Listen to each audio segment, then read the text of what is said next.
কাপড়ের এখন কি হবে? আমার জন্য কাউকে চিন্তা করতে হবে না।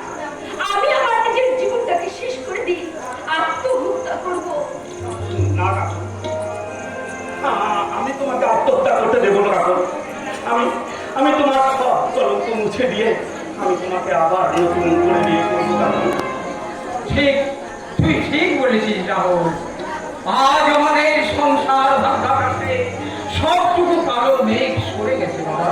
তাই আমি বলছি, যে সন্তান কাপনকে কলঙ্কিত করেছে তার রক্ত নিয়ে তুই কাপনের স্মৃতিতে পুড়িয়ে দে।